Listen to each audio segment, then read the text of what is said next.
ሰላም ተኸታተልተይ ከመይ ኣለኹም? ኣነ እግዚአብሔር ተመስገን ይኹን ዳህና እየ።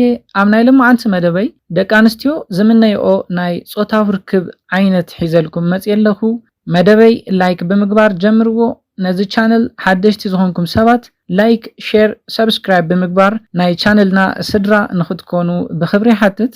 ነዚ ኢለ ናብ መደበይ ከኣቱን ከለኹ ንደቂ ኣንስትዮ ኣብ እዋን ጾታዊ ርክብ ናብ ዕግበት ንኽበፅሓ ምግባር ንቐፃሊ ጾታዊ ርክብኩም ወሳኒ ነገር ከም ዝኾነ ይፍለጥ እዩ።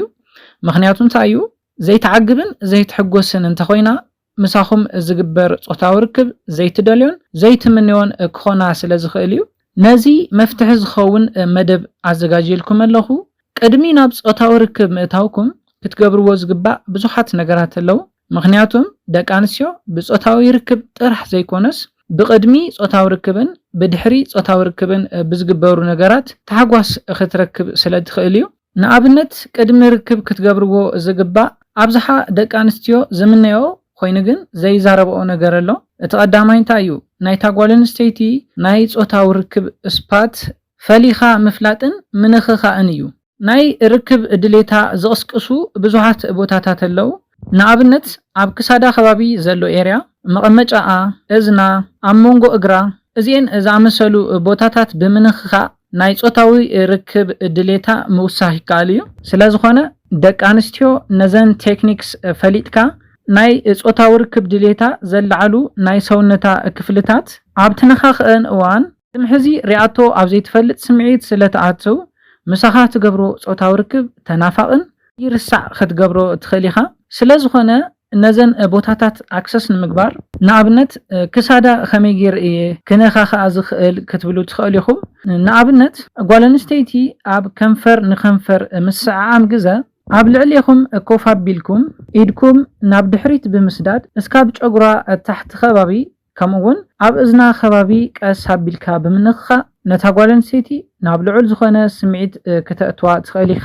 ናይ ቀፃሊ ጾታዊ ርክብኩም ዝበለፀ ከም ዝኸውንን ተናፋቒ ከም ዝኾናን እዛ ጓል ኣንስተይቲ ክትኣምን ትኽእል እያ። ካብዚ ትርድእዎ ነገር እንታይ እዩ? ሓንቲ ጓል ኣንስተይቲ ኣብ እዋን ጾታዊ ርክብ ጥራሕ ዘይኮነስ ኣብ ቅድሚኡን ኣብ ድሕሪኡን ብዝግበሩ ነገራት ተሓጓስ ክፍጠረላን ዕግበት ክትረክብን ስለ ትኽእል ዘሊልኩም ናብ ጾታዊ ርክብ ጥራሕ ዘይኮነ ኣካልና ኣካል ምርኽኻብ ጥራሕ ዘይኮነስ ፎር ፕሌይ ኢልና ንፅውዖ ወይ ከዓ ቅድሚ ጾታዊ ርክብ ክግበር ዘለዎ ምስዓዓም ክኾን ይኽእል፣ ምጭዋት ክኾን ይኽእል። ዘን ነገራት እዚአን ብምግባር ናብ ልዑል ናይ ጾታዊ ርክብ ስምዒት ክትኣትውወንን ናብ ዕግበት ክትበፅሕወንን ይግበአኩም እዩ።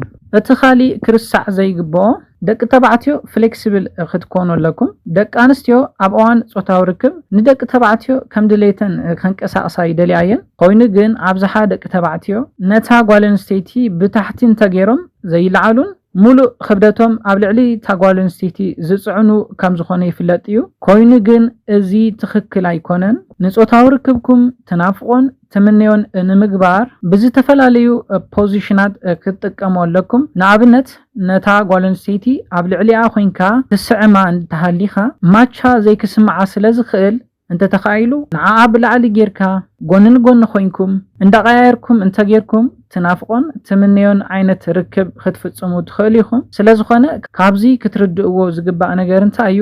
ጾታዊ ርክብ ኣብ ትፍጽሙሉ እዋን በብዝተወሰነ ኢንተርቫል ፖዚሽን ምቕያር ኣገዳሲ ነገር ከም ዝኾነ እዩ። ታዩ ዝተፈላለየ ዓይነት ፖዚሽናት ብዝተወሰነ ኢንተርቫል ምቕያር ግድን እዩ። ሕዚ በቢ ሓደ ዕግበት ክኾን ይኽእል፣ በቢ ደቂቓ ሒብኩም እውን ክኾን ይኽእል። ፖዚሽንኩም እንዳቀያየርኩም ጾታዊ ርክብ ክትገብሩ ኣለኩም። ኮይኑ ግን ብሓንቲ ዓይነት ፖዚሽን ጥራሕ ጾታዊ ርክብ ትፍጽሙ እንተኮይንኩም ነዛ ጓል ኣንስተይቲ ዘይምችዋ ዓይነት ፖዚሽን ክኾን ስለ ዝኽእል ንጾታዊ ርክብኩም ትናፍቆን ትዝክሮን ዓይነት ጾታዊ ርክብ ክኾነ ይኽእል። ኮይኑ ግን ንዓ ዕድል ኣብ ትህብሉ እዋን ንኣብነት ነታ ጓል ኣንስተይቲ ብላዕሊ ኣብ ትገብርዋ እዋን ናብ ትደልዮ ዓይነት ፖዚሽን ባዕላ ክትወስደካ ስለ ትኽእል ትዝክሮን ትናፍቆን ዓይነት ጾታዊ ርክብ ክትፍጽሙ ወይ ከዓ ክትገብሩ ዝሕግዘኩም ሜላ እዩ። እቲ ካሊእ እንሪኦ ጉዳይ እንታይ እዩ?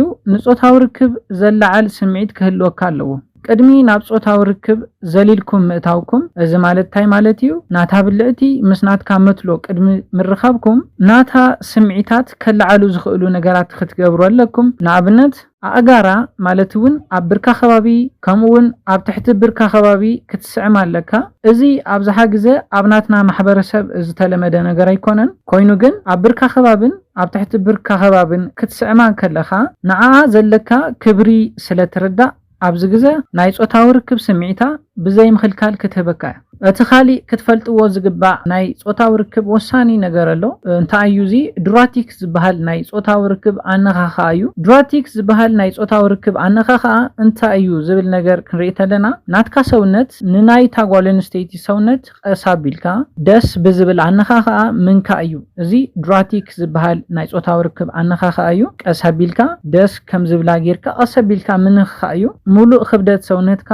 ኣብ ልዕሊ ናይ ታጓል ኣንስተይቲ ሰውነት ክትጽዕኖ የብልካን እንተ ተኻኢሉ ክልቴኹም ብፓንት ኮይንኩም ሰውነትኩም እንዳተነኻኸአ ናይ ሰውነትኩም ስምዒት ማዕረ እንዳረሰነን እንተኸይዱ ናይ ታጓል ኣንስተይቲ ስምዒት እንዳወሰኸ ስለ ዝኸይድ ኣብ ህይወታ ዘይትርስዖን ኩሉ ግዜ ትምንዮ ዓይነት ጾታዊ ርክብ ክትገብር ዝሕግዘካ ዓይነት ሜላ እዩ ክነጠቃሎ ተለና ነዚ ጉዳይ ድራቲክ ዝበሃል ናይ ጾታዊ ርክብ ኣነኻኻ ኣሎ እዚ እንታይ እዩ ቀሳቢልካ ሰውነታ ክትነኻኽ ኣለካ ጥሊልና ኣብ እዋን ፎር ፕሌይ ኢልና ንጽውዖ ወይ ከዓ ቅድሚ ጾታዊ ርክብ ትገብርዎ ምስዓም ምንኽኻ እዋን ኣብዚ እዋን እዚ ክልቴኹም ብፓንቲ ኮፍ ኢልኩም ተሃሊኹም ዝበለጸ ሰውነትኩም እንዳተነኻኸአ ማዕረ ናይ ሰውነትኩም ስምዒት እንዳረሰነ ስለ ዝኸይድ ንታጓል ኣንስተይቲ ቀልጢፍካ ናብ ዕግበትን ምቁር ዝኾነ ናይ ጾታዊ ርክብ ንኽትፍጽሙን ዝሕግዘኩም ሜላ እዩ እቲ ኻሊእ ንሪኦ ጉዳይ እንታይ እዩ ናይ ታጓል ኣንስተይቲ ሙድ ምርዳእ እዩ ኣብ እዋን ጾታዊ ርክብ ናይ ቦዲ ላንጉጃ ክትርዳእ ኣለካ ንኣብነት መትሎኻ ናብ ውሽጢ ብጣዕሚ ከኣቱን ከሎ ተቓስትን ናይ ሕማም ምልክት ተርኢን እንተኾይና ክትቅልጥፍ የብልካን ፍጥነትካ ብምቕናስ ዝሕል እንዳበልካ ንዓኣ ዘለካ ጭንቀትን ሓሳብን ክትገልጸላ ትኽእል ኢኻ ስለ ዝኾነ ንዓኣ ዘለካ ክብሪ ስለትረዳእ ናይ ጾታዊ ርክብ ስምዒታ ብዘይ ምኽልካል ክትህበካ እያ ንመደብና ክነጠቓልሎ ከለና ምስ ታጓል ኣንስተይቲ ትገብሮ ጾታዊ ርክብ ዓጋባይ ምቁርን ንኽኸውን ቅድሚ ናብ ርክብ ዘሊልኩም ምእታውኩም ንውሕ ንዝበለ ግዜ ሂብኩም ቅድሚ ርክብ ጨዋታታት ክትገብሩ ኣለኩም እዚ ጨዋታታት ወይ ከዓ ምስዕዓም ኢልና ንጽውዖ እንታይ እዩ ፎር ፕሌይ ኢልና ብእንግሊዝኛ ንጽውዖ እዩ እንታይ እዩ እዚ ቅድሚ ናብ ጾታዊ ርክብ ምእታውኩም ትገብርዎ ናይ ምስዕዓም ክኾን ይኽእል ናይ ምንኽኻእ ነገራት እዚ ፎር ፕሌይ ኢልና ንጽውዖ ኢና ስለ ዝኾነ ነዚ ነገር እዚ ግዜ ሂብኩም ክትፍጽሙ ኣለኩም